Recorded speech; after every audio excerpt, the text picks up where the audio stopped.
So question 1 of paper 2. The height h of a table is measured as 72 centimetres correct to the nearest centimetre. Complete the following statement to show the range of possible values of h.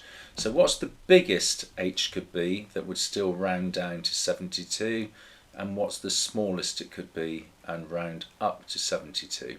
Well, h could be smaller than 72.5 because the second it's 72.5 or above, it rounds to 73.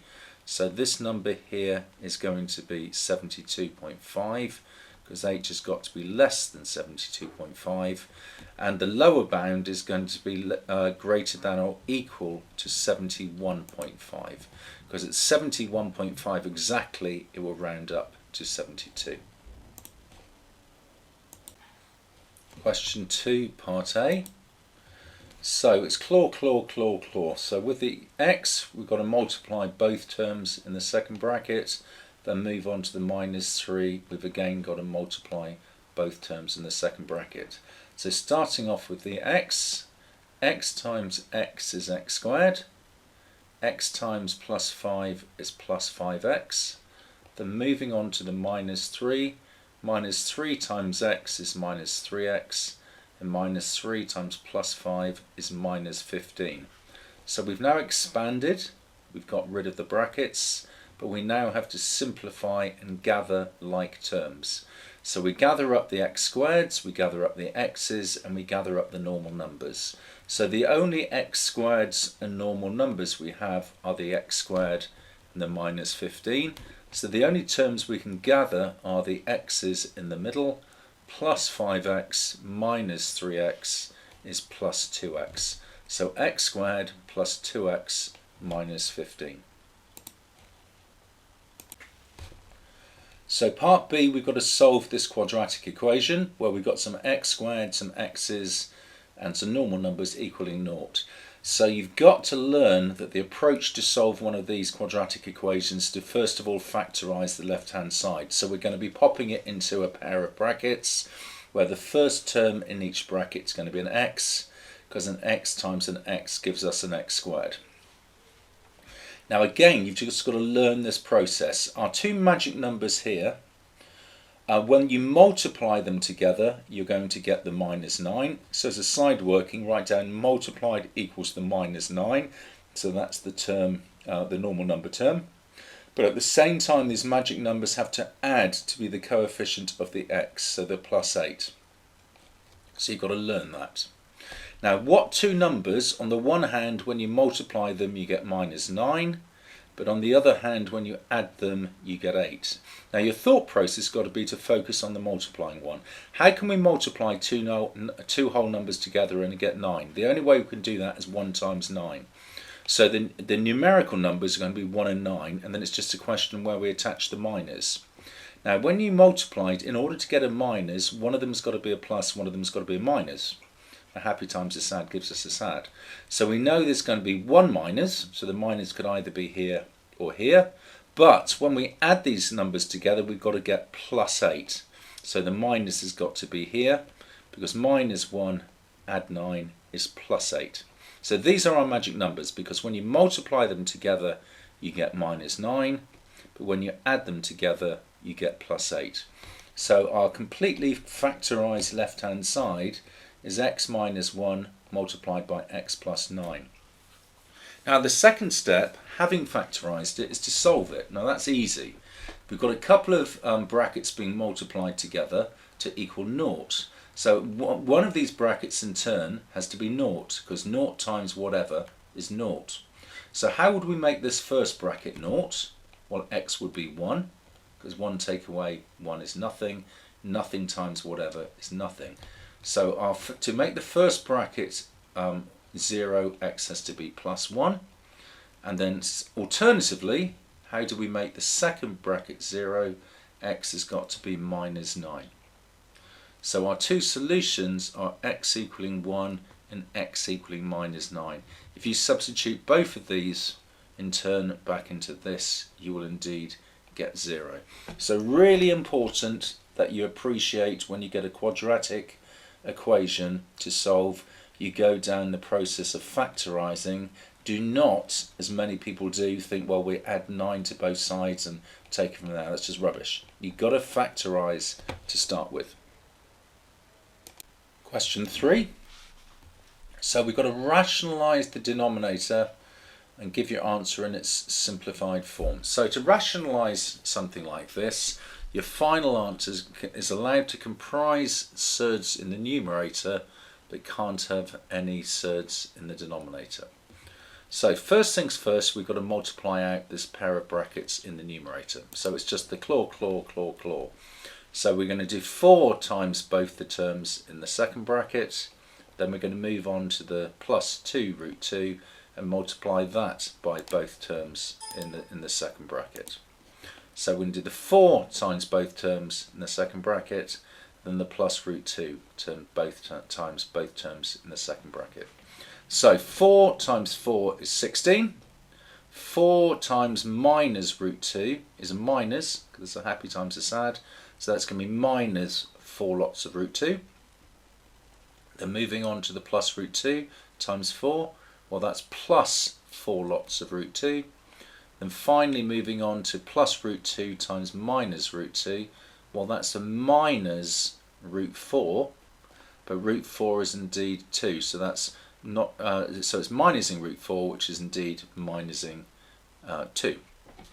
Now what you'll then notice is these two middle terms cancel out. Minus 4 root 2 and plus 4 root 2 cancel out.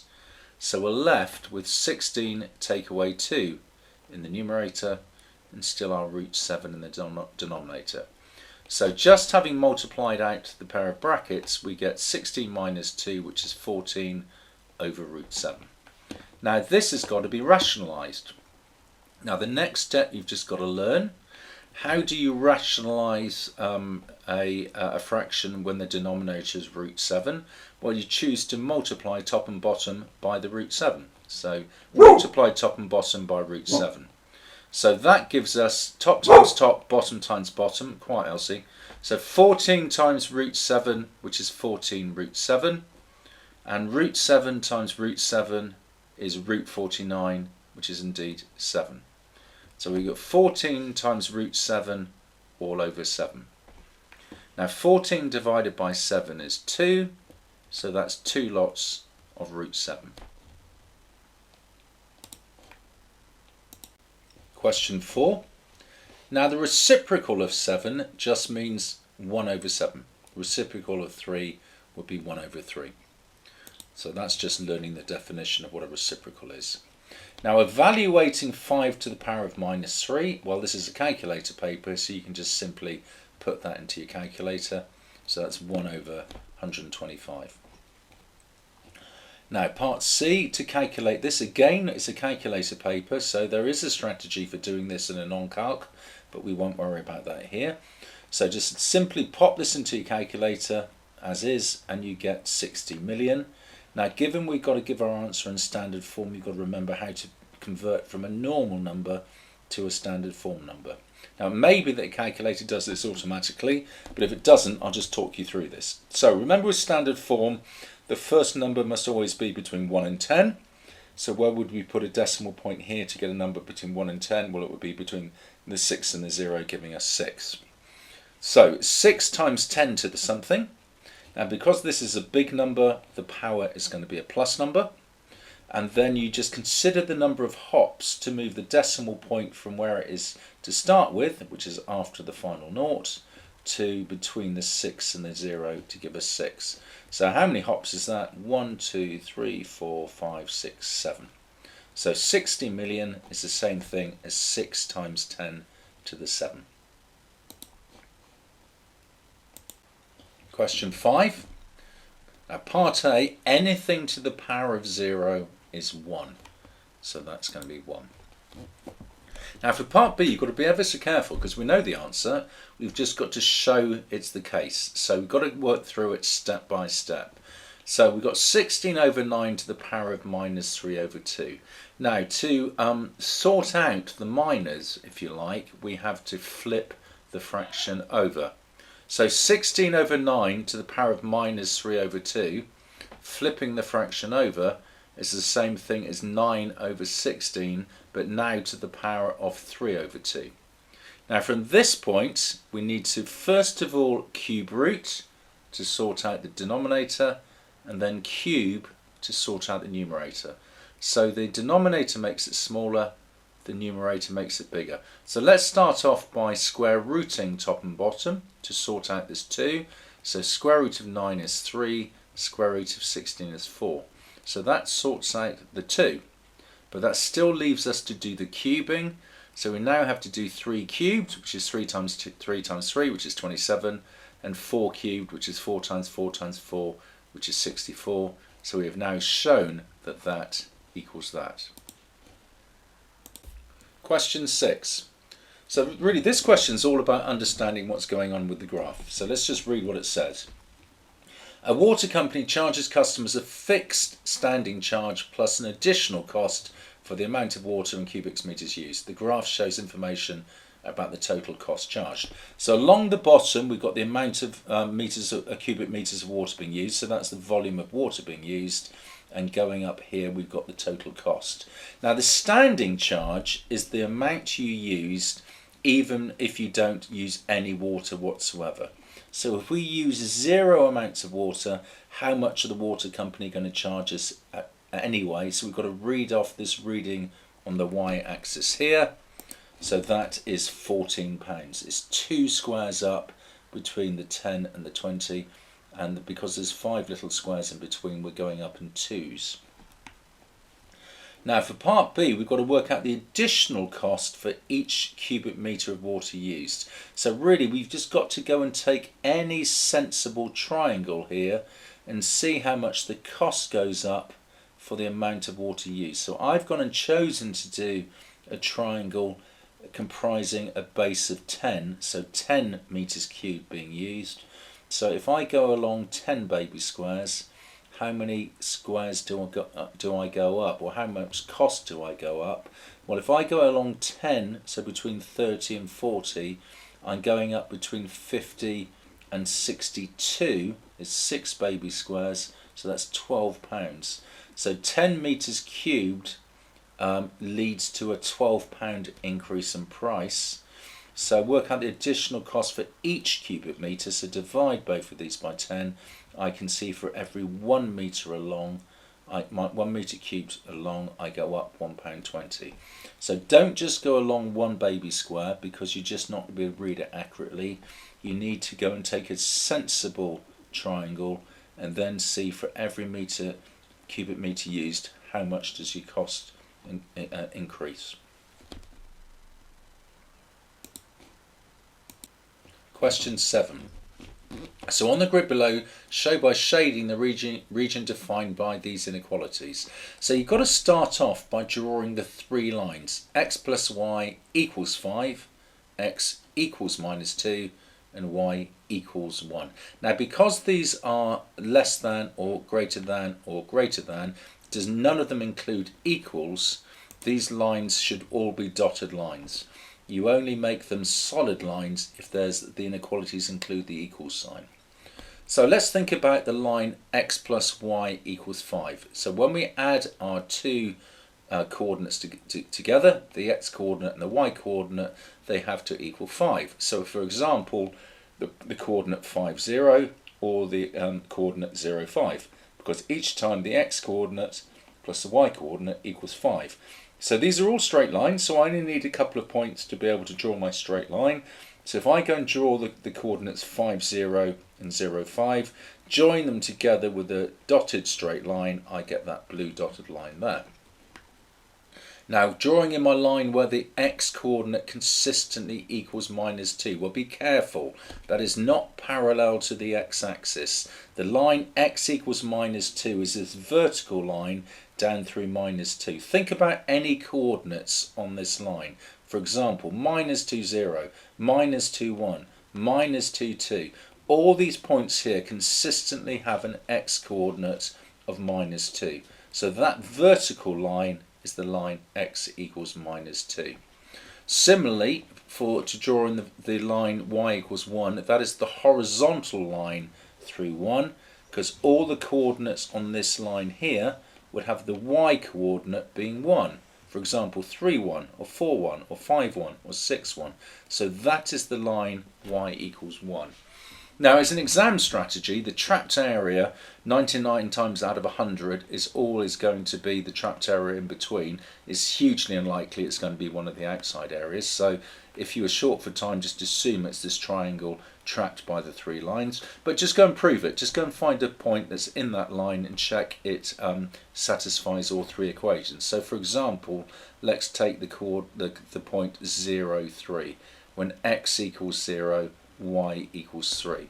So when we add the 0 and the 3 together, do we get less than 5? We do. Is the x value greater than minus 2? Yes, 0 is greater than minus 2. And is the y value greater than 1? Yes, it is. The y value was 3. So that's just proving that it must be this central area inside the triangle. So question 8, we've got to calculate the size of the angle marked x and give reasons for each stage in the working. So your exam strategy should be to really gather all your thoughts by filling in and annotating the diagram with everything you know. Well, this angle here, this angle QRP, must be whatever creates a straight line. So that's going to be 180 take away 1, 2, 3. So that angle is going to be 57 degrees. And then one of the circle theories tells us that the angle at the centre is twice the angle at the circumference. So x must be 2 lots of 57, which is 114. So just go and label up and do all your workings on the diagram. But to pick up all the marks, you've got to make sure as you set this out, you give reasons for each stage in the workings. So let's just go and explain why this is 57. So first of all, how do we describe this angle here? Well, it's the angle trapped between Q and R and P. So describe it as angle QRP being 57. And why is that? It's because angles on a straight line total 180. Then secondly, x is 140. Why is that? It's because the angle at the centre is twice the angle at the circumference. Question 9. So we're given 2 points at the end of the line and we've got to work out the midpoint. Now you can do this by drawing a sketch and just sort of thinking about it carefully, but the simplest way to do it is just to remember that the midpoint is always what you get when you average the x coordinates. So when we average the -1 and the 3, and when we average the y coordinates, so when we average the 4 and the 7. So how do you work out an average? Well, you add them together and divide by the number of numbers, which is 2. So the average of -1 and 3, well, add them together, which is 2, halve that, and you get 1. Now the y coordinates, the 4 and the 7, to average these, add them together, 4 and 7 is 11, half 11 is 5.5. So the coordinate of m is 1, 5.5. Question 10, part A. So write down the equation of a straight line that is parallel equals 5x plus 6. Now this is easy. You just got to think how an equation of a line works. Think of y equals mx plus c as being how you gather your thoughts. M represents the gradient, that's the slope. So in this case our slope is 5, and c, that's where the line crosses the y-axis. Well, on this occasion that's plus 6. Now, if we've got a parallel line, then we've got something which has got the same slope. So the gradient is going to still be 5. So all our parallel lines are going to be y equals 5x and then any number you like at the end. But not plus 6, because obviously that's not a parallel line, that's the same line.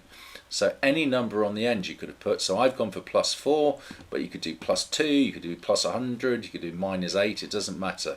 Your final answer has just got to be y equals 5x and then plus or minus some number on the end.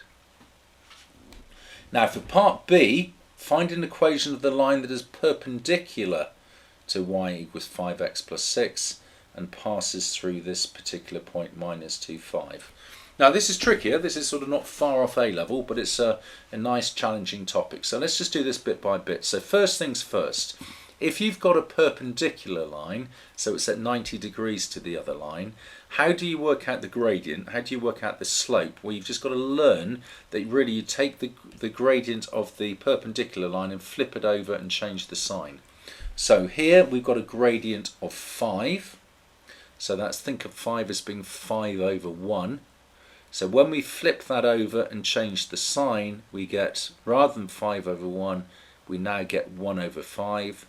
Change the sign from a plus to a minus. So the gradient of any perpendicular line to this is going to have a gradient of minus a fifth. Now, how do we work out the gradient, the equation of a line, which isn't a really straightforward one where we can use y equals mx plus c? Now, what I really want to encourage you to do is to learn what used to be an A-level formula, but really is now coming down to GCSE. I want you to learn the formula y minus y1 equals mx minus x1, where m is the gradient and x1, y1 is any point on the line. Any point on the line. So, using this formula, what is the gradient of our new line? Well, we've just worked out that it's minus a fifth. And do we know any points on our new line? Yes, we do. We're told that a point on the line is minus 2, 5. So our x1 is minus 2. So there's our minus 2. And our y1 is 5. There's our 5. So y minus y1 is y minus 5. And x minus x1 is x minus minus 2. Now be careful here, minusing a minus is a plus. So when we go from lines 2 to 3 here and we do our claw, bear in mind that this here has become a plus. So minus a fifth times x is minus a fifth x. Minus a fifth times plus 2 is minus 2 fifths. So that line there, just be careful you fully understand that. Now, in normal circumstances, if you could give your answer however you liked, we would just add 5 to both sides and say y equals whatever.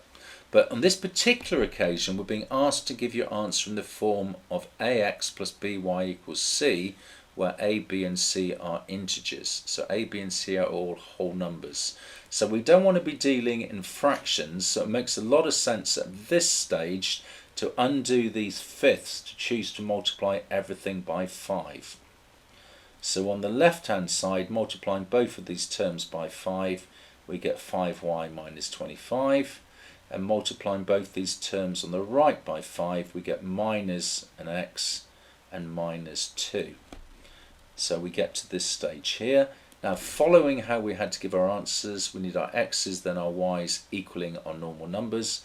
If we add x to both sides, add 25 to both sides, we get x plus 5y equaling 23.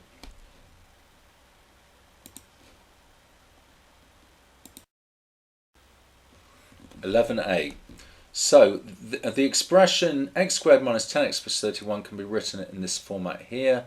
Find the values of a and b. So we've really got to rewrite this quadratic expression in this format here, and this is completing the square format. It's a really important topic, so you need to know how to be able to convert this into this. So at the starting point, the key learning point is to remember you halve the coefficient of the x. So half of minus 10 is minus 5. So you think so your starting point is x minus 5 all squared. Now what does that give us when you multiply out x minus 5 all squared? Well, that's x minus 5 times x minus 5, which is x squared minus 5x minus 5x plus 25. But we don't want that plus 25, so to back that out, we include this minus 25 here.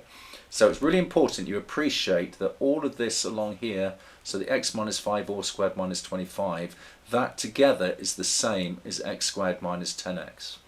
Okay, just to check that. Think about what you get when you multiply out x minus 5 all squared.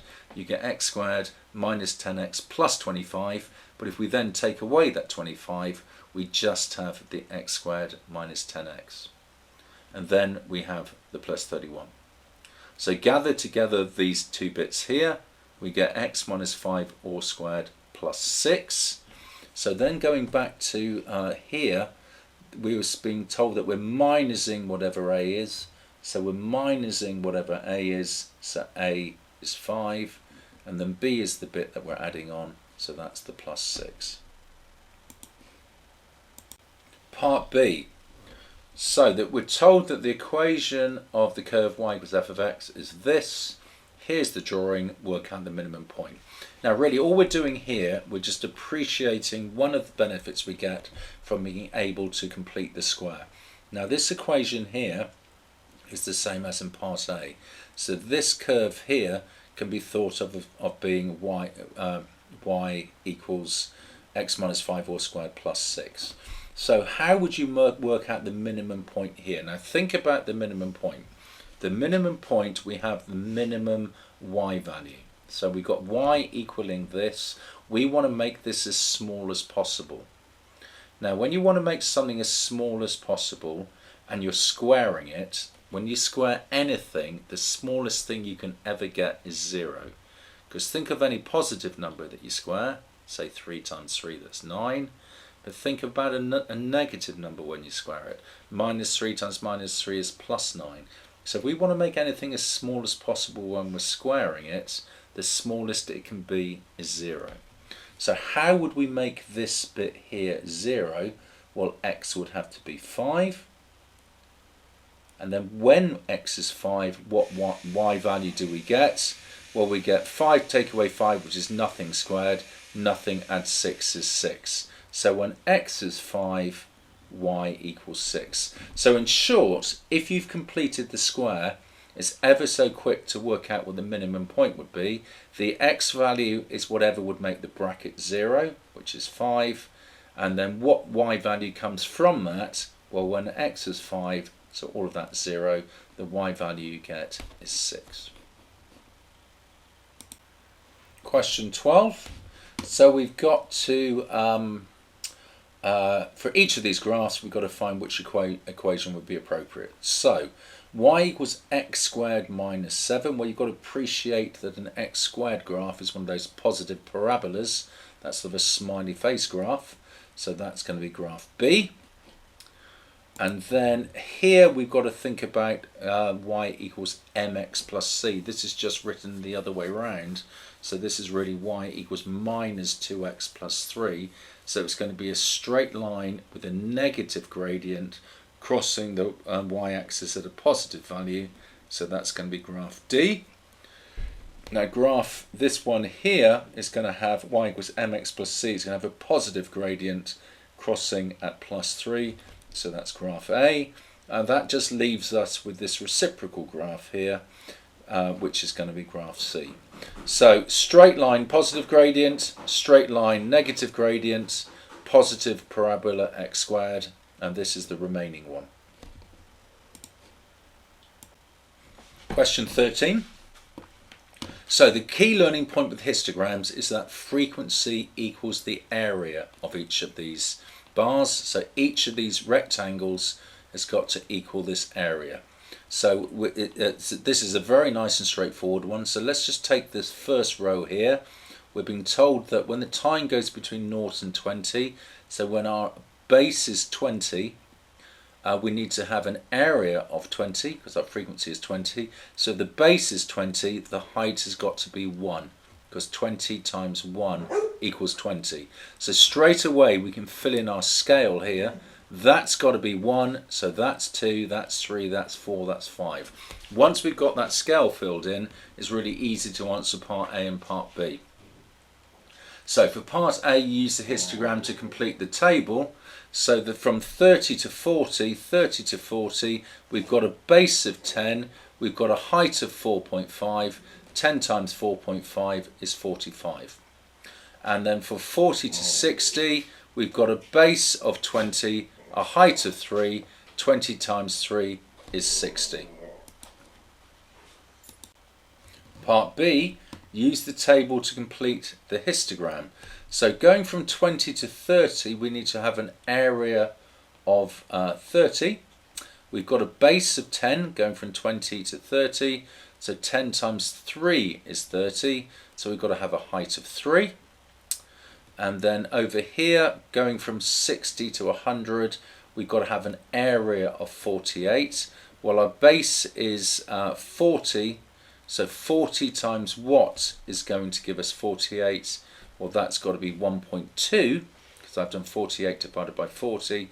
So we've got a height of 1.2. Now, part C, this is probably the hardest question on the paper, so don't overly worry if you don't get this, but let's just see if I can talk you through it. So we need to work out an estimate for the median time, so that's the median time, the middle time. So first of all, we've got to find out who the middle student is. So if you add up the frequencies, we get 203 students. So our middle student, you take your 203, you add 1 and halve it. We're looking for the time taken by our 102nd student. Now, going down our students, we've got 20, then 30, then 45. By the time we get to the end of this third bar, we've looked at 95 students. So we need to go 7 students in this 40 to 60 range. So think of this bar going from 40 to 60. We need 7 students worth. So think about this bar here. It starts off at 40. That bar has got a height of 3, and we need to have an area of 7 students. So doing 7 divide. So given the area is 7 and the height is 3, the base along that we're going, so how far along are we going, is going to be 7 divided by 3, which is 2.3 students. So we're starting off at 40. We need to go along 2.3 students, and that gives us a median time of 42.3 minutes. Question 14. So really start off just treating this as if it wasn't an inequality, it just was an equals question. So take away 24 from both sides. So we get x squared minus 5x minus 24 being greater than 0. So we now need to factorize this quadratic. So what two magic numbers multiply to be minus 24, but add to be minus 5, and that's minus 8 and plus 3. So factorizing this, we get x minus 8, x plus 3 being greater than 0. So draw a quick sketch to help you gather your thoughts. It's a positive parabola, and our solutions will be at plus 8 and minus 3. Now we want the range of values where x is greater than 0, so above the x-axis. So it's all these points here, and it's all these points here.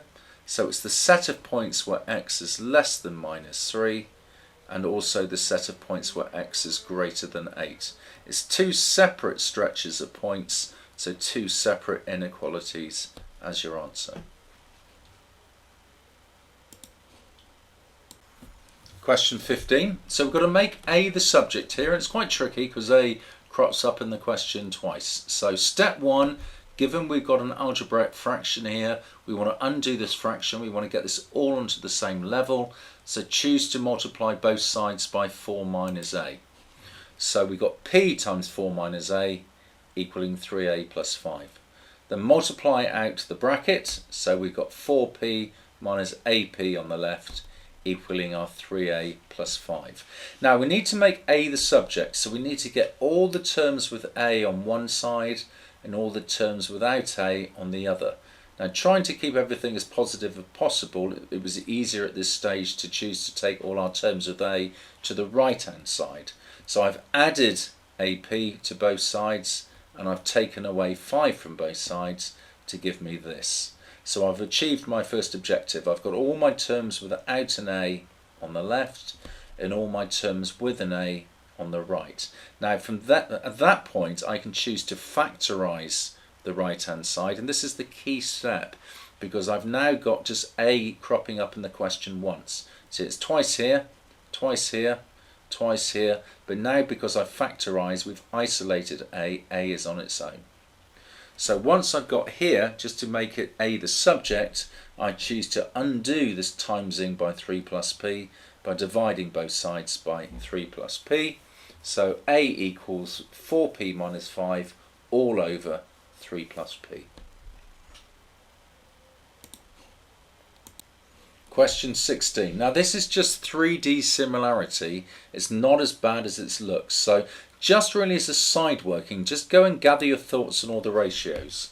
So our length ratio between A and B we've been told is 4 to 8.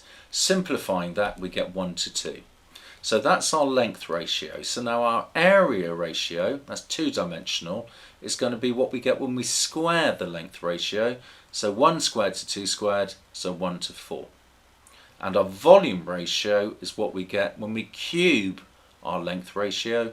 So 1 cubed to 2 cubed, which is 1 to 8. And then we've just got to use the appropriate ratio to answer each part of the question. Now part A is all about surface area, so that's all about area. So we're going to be using the ratio 1 to 4. We're told the area of A, surface area of A is 80. So to get our surface area of B, we're going to have to multiply that by 4. 80 times 4 is 320. Now for part B, we're told that the volume of B is 600. So the volume of B is 600. So to work out the volume of A, it's an eighth of it. We're just going to have to divide by 8. So 600 divided by 8 is 75. Question 17. Now this is not as bad as it looks. You've just got to keep a level head and think about what you're being told. Now we're told that the volume of the hemisphere is 250 over 3 pi, and we've got to work out the exact total surface area of the solid hemisphere. So let's just start off with the fact we're given. The volume of this is 250 over 3 pi, and we're given some facts here. We're told that the volume of a whole football is 4/3 pi r cubed. So if that's the volume of a whole football, then half a football has got to be half the volume. So halving this, we get 2/3 pi r cubed. Now this volume, we're told, equals 250 over 3 pi. Now straight away, loads of things cancel out here. We can cancel out the dividing by 3, and we can cancel out the pi. So we're left with 2r cubed equals 250. So if we divide both sides by 2, we get r cubed equaling 125. And if we then cube root this, we can work out that the radius of this hemisphere must be 5. Now that we know that radius is 5, we can sort of work forwards to work out what the surface area would be. Now the surface area of a whole sphere is 4 pi r squared. So imagine you go and cut a football in half. To cover up with wrapping paper the curved part would use half the wrapping paper of covering up a whole football. So that would be half of 4 pi r squared, which is 2 pi r squared. But be careful, if you were covering this in wrapping paper, you'd also have to cover this circle at the top in wrapping paper. As I said, that's a circle, so that's a pi r squared. So 2 pi r squared to cover up the curved bit, 1 pi r squared to cover up the flat bit at the top, so that's 3 pi r squared in total. We've just worked out that the radius is 5, so 3 pi r squared is going to be 3 times pi times 5 squared. 5 5s are 25, times by 3 is 75 pi.